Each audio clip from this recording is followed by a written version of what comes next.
So Prince Harry and Meghan Markle have been awarded the Humanitarians of the Year award in the United States. Prince Harry was once seen as the rebel with a heart of gold, the young royal who served in Afghanistan. Some breaking news now, and in the last few minutes, the Ministry of Defence has announced that Prince Harry has left Afghanistan after his second tour of duty. And championed veterans' causes. From one soldier to another, I also promise you this. So long as our brothers and sisters are striving to heal and grow, the games will go on. When he met Meghan Markle in 2016, the world watched what seemed like a modern fairy tale. But behind the romance was something most people never knew: the Soho House conspiracy. 250,000 people have joined to network, work out, sleep, and mingle on a beach, in the countryside, and in city after city. The exclusive members club where Meghan spent years social climbing with powerful people. What really happened behind closed doors? And was their fairy tale really genuine? Join us as we dive deep into the underbelly of the biggest romance fraud the world has ever seen. Elite network shatters royal dream. Sources say Harry looked again at the yacht photos that caused a stir a few weeks ago. While checking one of the pictures taken in Croatia, he noticed something new: a navy blue bag with gold writing that said, Soho House. This detail suggests the yacht might be linked to Soho House, a private club Meghan often visited. It's also where she reportedly met Marcus Anderson, who later went to their wedding. The bag seems to connect the trip to a certain group of people. Reports say this added more meaning to the photos, which had already caused problems. What looked like a small detail now points to a part of Meghan's life that hadn't been part of their relationship. The mention of Soho House has raised new questions about the trip and who else might have been there. Observers say Harry is now dealing with more than just the photos. He's also facing what they might reveal about Meghan's long-standing connections. Reports claim that Harry began searching online for links between Soho House, Marcus Anderson, and Meghan Markle. What he reportedly found was unexpected. Marcus wasn't just a friend from Toronto. He had worked as a consultant for Soho House International. But according to old blog posts and archived articles, his role may have gone beyond that. Some sources describe Marcus as someone who helped connect ambitious women with wealthy, influential men by arranging introductions and access to elite social circles. One archived article from 2014 reportedly described Marcus as the man who knows everyone worth knowing and makes sure the right people meet. This description is said to have made Harry question what he thought he knew about Marcus and his connection to Meghan. The findings raised concerns that Marcus may have played a larger role in Meghan's public life than previously thought, with some suggesting that her appearances and social moves may have been planned. Harry began a methodical investigation, searching for every photo of Meghan at Soho House locations worldwide, knowing he was about to uncover an entire system with Meghan potentially at its center, which would force him to reconsider everything he believed about their relationship and her past. The secret web. Reports say that over 6 hours, Harry uncovered photos that changed how he saw his wife. One image showed Meghan at Soho House, Istanbul, in November 2015, dressed in what appeared to be a very expensive outfit and surrounded by British and European businessmen. According to sources, what stood out most was the presence of Sir Nicholas Hathaway, a polo club owner who later gave $50,000 to Harry's Sensible charity. In the photo, Hathaway had his arm around Meghan's waist nearly a year before she was publicly linked to Harry, or known to be involved in his world. The discoveries kept coming as Harry found another photo from Soho House, Barcelona in summer 2014, showing Meghan laughing with men Harry recognized from his own polo circuit, men he had played against at matches, proving she was already connected to his social circle 2 years before their supposed blind date. When Harry cross-referenced his charity donor lists with faces in Meghan's old Soho House photos, he found an alarming pattern. 8 different men who later donated to his causes had been photographed with Meghan at various Soho House events between 2014 and 2016, suggesting she had been deliberately circling his world for years, making connections with his friends and colleagues. One particularly troubling photo showed Meghan at a 2014 polo after-party in England that Harry hadn't attended, but 5 of his closest friends had, revealing that this wasn't a random coincidence, but careful planning.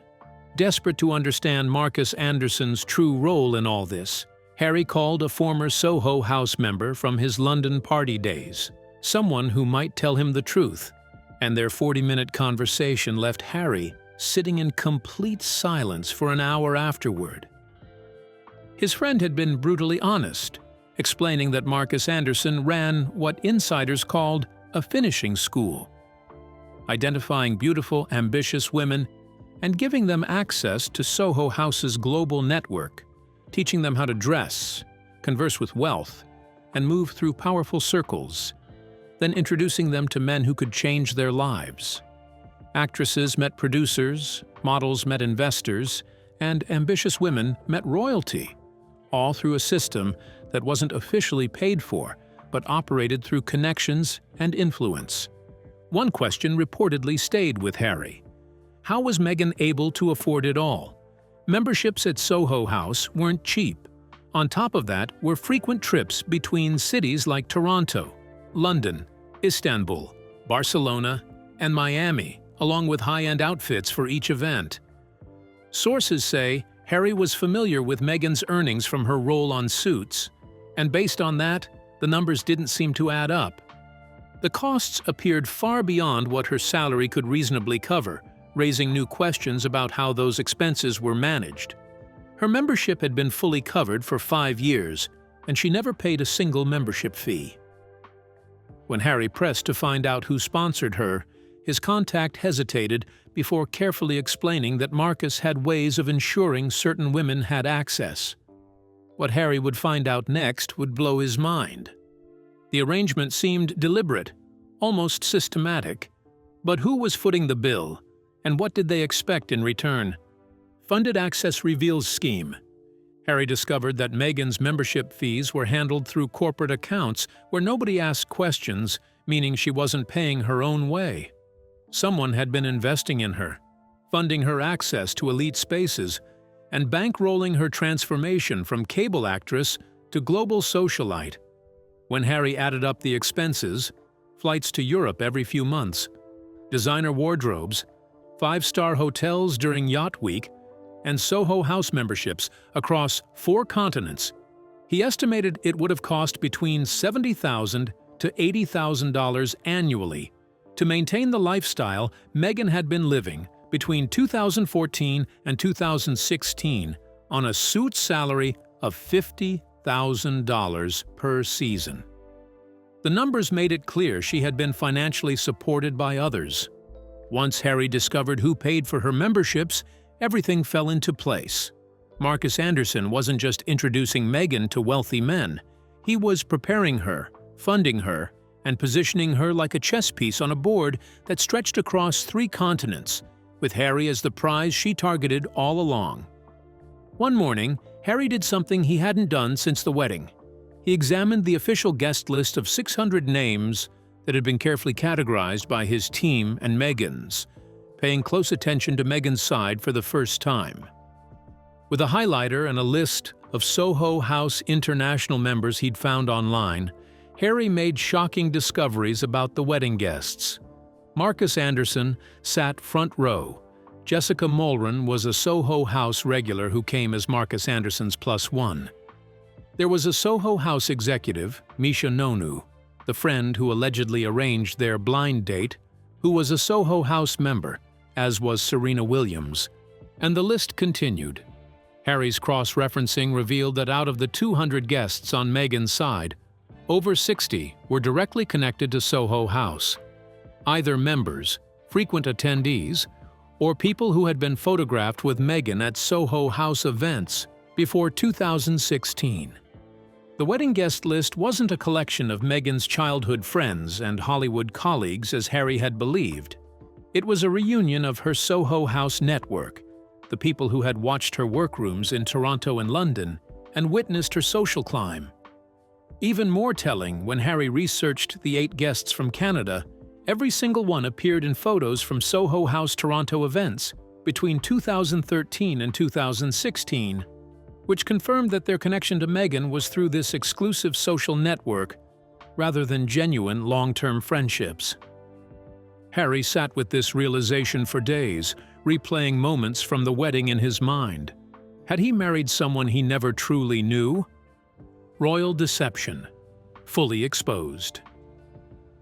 The world watched as Harry and Meghan's love story unfolded like a modern fairy tale. Their relationship, which began in July 2016, was presented as a chance encounter orchestrated by a mutual friend. Meghan, then a working actress on the legal drama Suits, had reportedly never heard of Prince Harry before their blind date in London. Harry later described being immediately captivated, saying he fell for her the moment they met. The narrative they shared with the public was compelling. 2 people from different worlds, brought together by fate. Meghan gave up her acting career, her life in Toronto, and her independence to join the royal family. Harry had finally found someone who understood him, someone willing to take on the intense scrutiny that came with being his partner. Their engagement interview in November 2017 made them look like a couple deeply in love, finishing each other's sentences and laughing at private jokes. By May 2018, their wedding at Windsor Castle had become a global event. Millions of people watched as Meghan walked down the aisle in a Givenchy gown, with celebrity guests filling the pews, and a gospel choir performing "Stand By Me."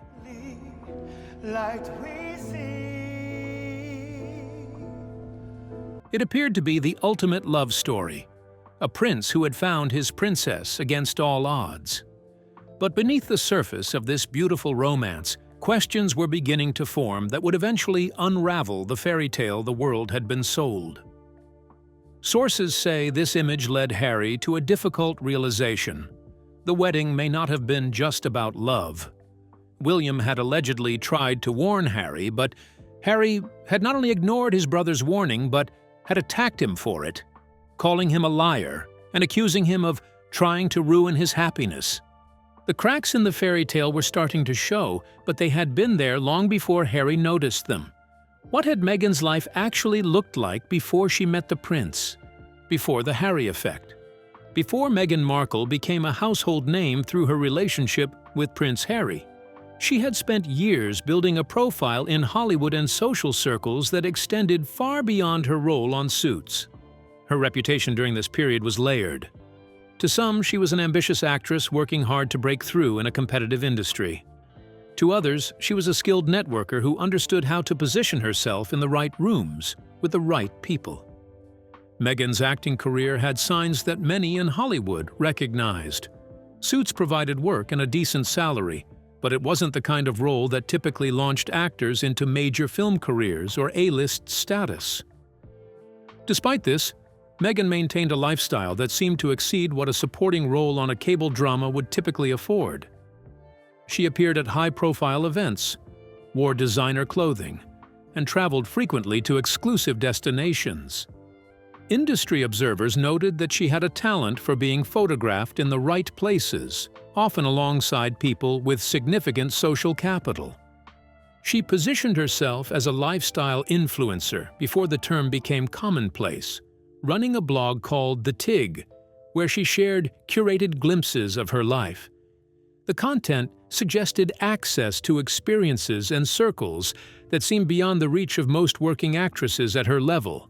Some admired her hustle and business sense, while others questioned how she maintained such access. Within certain social circles, Meghan's reputation was more complicated. There were rumors about her dating history and her ability to move between relationships with men who could advance her position socially or professionally. These weren't necessarily accusations of wrongdoing, but observations about her being a master manipulator. People who encountered her described someone intensely focused on social climbing. Reports say Meghan's first marriage to producer Trevor Engelson ended quietly. with some questioning her priorities, though no details were made public. By the time she met Harry, Meghan had built a reputation as someone who knew how to get what she wanted. But would that same reputation eventually destroy the fairy tale she had worked so hard to create? How Meghan Markle lost Britain. After Meghan married into the royal family in May 2018, things started to go wrong fast. The excitement from the wedding didn't last long. Within a few months, British newspapers began publishing stories. Staff members started quitting their jobs. Reports came out about Meghan sending emails very early in the morning, making difficult demands, and working in ways that didn't match how things were normally done at the palace. Things got worse when stories came out about Meghan clashing with Kate Middleton and other royals. One story that got a lot of attention was about a bridesmaid dress fitting that supposedly made Kate cry. The exact details were never clear, but the damage was done. People also started saying that Meghan was cutting Harry off from his family and old friends. After the marriage, Harry seemed different. He spent less time with William and other relatives, and it made it look like Meghan was pulling him away from his life instead of joining it. Financial controversies added to the negative perception. The couple spent millions on renovating Frogmore Cottage using public funds, only to announce they were stepping back from royal duties shortly after. British taxpayers felt used, especially when Harry and Meghan moved to California and began signing lucrative deals. The optics looked bad. They had accepted public money for a home they barely used, then left to pursue commercial opportunities while still trading on their royal titles. Many Britons saw this as having it both ways, wanting the prestige of royalty without the responsibilities. The Oprah interview in March 2021 became a breaking point for many in Britain. Meghan made allegations of racism within the royal family and claimed she had been denied mental health support when she felt overwhelmed with life. They didn't want him to be a prince or a princess, not knowing what the gender would be, which would be different from protocol, and that he wasn't going to receive security. While these claims generated sympathy in America, the British reaction was more skeptical. Many felt she had aired private family matters on global television without giving the other side a chance to respond. The timing also seemed calculated, coming while Prince Philip was seriously ill in the hospital. What came after only made things worse. The Netflix series and Harry's book, Spare, shared even more private family details. They talked about conversations and moments that most people thought should have stayed private. Every new story seemed to prove what many Brits already believed. Meghan never really wanted to be a working royal. She just used the position to become more famous and make money. Monetizing the royal connection. After stepping back from royal duties, Harry and Meghan moved to California and immediately began signing lucrative deals. In September 2020, they announced a multi-year agreement with Netflix, reportedly worth over $100 million. Weeks later came a podcast deal with Spotify worth an estimated $25 million. They also signed with a speaking agency that books them for events at prices reaching $1 million per appearance. People immediately accused them of cashing in on their royal status while claiming they wanted privacy and independence. The Netflix deal caused the most problems. The contract was supposed to cover documentaries, scripted shows, and kids' programs. But almost everything they made was about their time as royals. Their 2022 documentary ran for 6 episodes and was all about their relationship, their years in the royal family, and their fights with the palace and press. They filled it with private photos, videos, and stories from their royal life. This was exactly what people worried would happen. They were making millions by selling stories about the monarchy. Harry's book, Spare, made things even worse.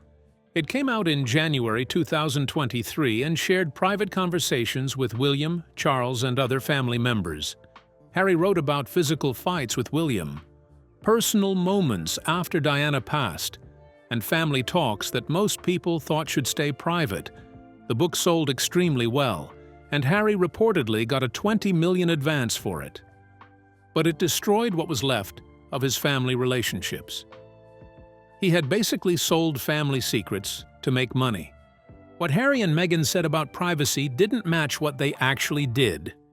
They complained about the press invading their lives while doing big interviews and making documentaries about themselves. They said they wanted to keep their children out of the spotlight, but then showed Archie and Lilibet in their Netflix show. They attacked the royal family while still using their Duke and Duchess titles for everything. The contradictions were clear and made them look like hypocrites. The money scandal showed the real reason Harry and Meghan left royal life. They didn't leave for peace. They left so they could tell their own story and make money from it. The royal family had made them famous around the world. Now, they were turning that fame into hundreds of millions of dollars. Some people saw it as smart business. Others saw it as shameless. But one thing was clear. Harry and Meghan had turned their royal connection into their main product, and they were selling it as much as they could. But while Harry and Meghan were busy building their brand in California, another name was gaining attention back in the UK. Who exactly was Marcus Anderson? And what role had he played in Meghan's rise? The Marcus Anderson fallout. Reports say that once attention moved to Marcus Anderson, the situation escalated quickly. Former members of Soho House, speaking anonymously, described him as the Gatekeeper. Some defended him, calling him a skilled networker, but others pointed to more secretive activity, private invites, off-the-record meetings, and favors exchanged without any formal trail. Sources say Marcus's legal team responded fast, sending cease and desist notices to blogs and tabloids. Despite that, the number of stories continued to grow. One morning, the Daily Record published a piece quoting an unnamed source from Toronto. Marcus curated opportunities. If you were an actress or influencer and wanted in, he made it happen, for a price or a favor. Within hours, Marcus posted a statement online, calling the rumors malicious lies rooted in jealousy and misogyny. He insisted Soho House was a creative space, not a matchmaking ring. But observers noticed something strange. He locked his social media accounts right after. Sources say that behind the scenes, some of Harry's longtime contacts began pulling away.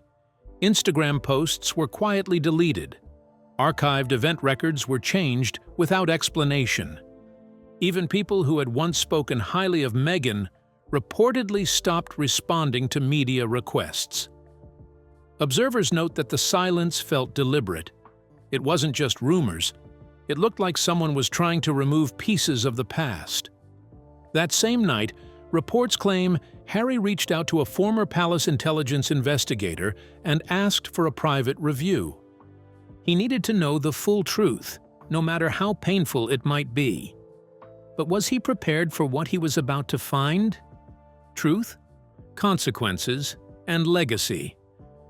Reports say that 3 weeks later, the investigator handed over a sealed envelope and a flash drive. Inside was a 2016 internal memo from Soho House. It listed priority introductions for Marcus Anderson's North American network. One name reportedly stood out in bold, M. Markle. The note recommended her for extended access in London and flagged her for an upcoming charity event, specifically as a liaison for the Centiball Foundation. Sources point out that Centiball was Harry's own charity. The date on the memo was 6 months before he met Meghan, raising new questions about how and when certain connections were made. The realization hit Harry hard. The meeting with Meghan hadn't been chance. It looked like it had been planned. A recommendation, part of a system that treated him more like a goal than a person. Sources claim he closed the folder and sat in silence, feeling the weight of it all. For the first time, he understood the urgency in William's old voicemail. When Meghan came back from a work trip, Harry didn't bring up what he'd found. He just said he needed space. That night, he packed a small bag, left without security, and drove to a quiet lodge in Oregon. According to reports, it was to clear his head and think about how his life had changed dramatically since he met her. For the first time in years, Harry was alone with his thoughts and no one to tell him what to believe. What would he do with everything he now knew? The art of manipulation. Meghan Markle's journey from TV actress to Duchess wasn't about luck or love. It was planned. People who saw her in Hollywood and high society before she met Harry noticed something. She could walk into any room and figure out who mattered most. Then she would make sure that person remembered her. She would study people, learn what they wanted, and then give them exactly that.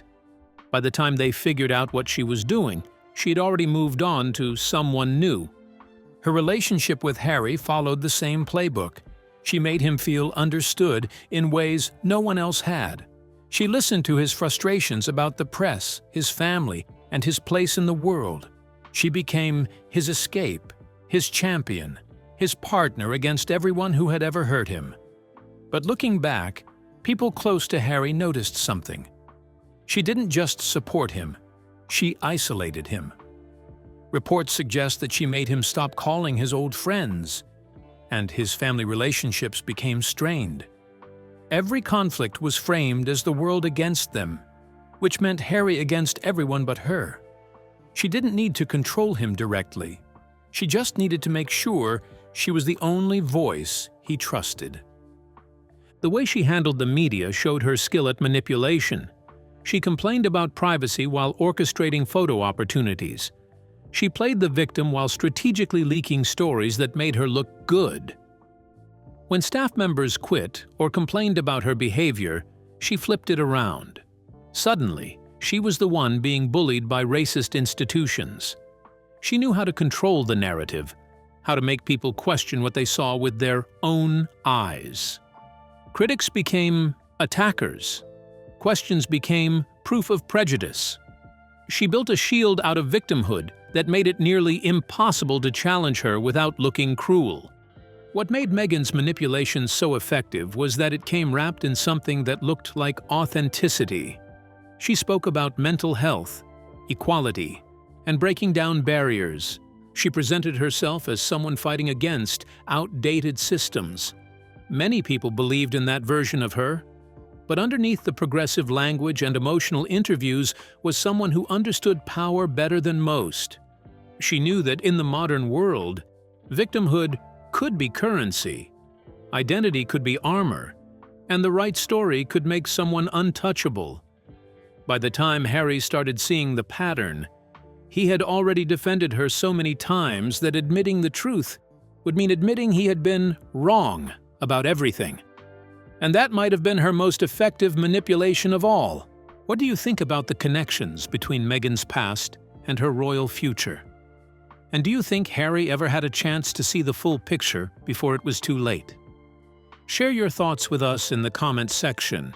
Remember to like, share, and subscribe for more. Also, click the next video showing on your screen. You will enjoy it.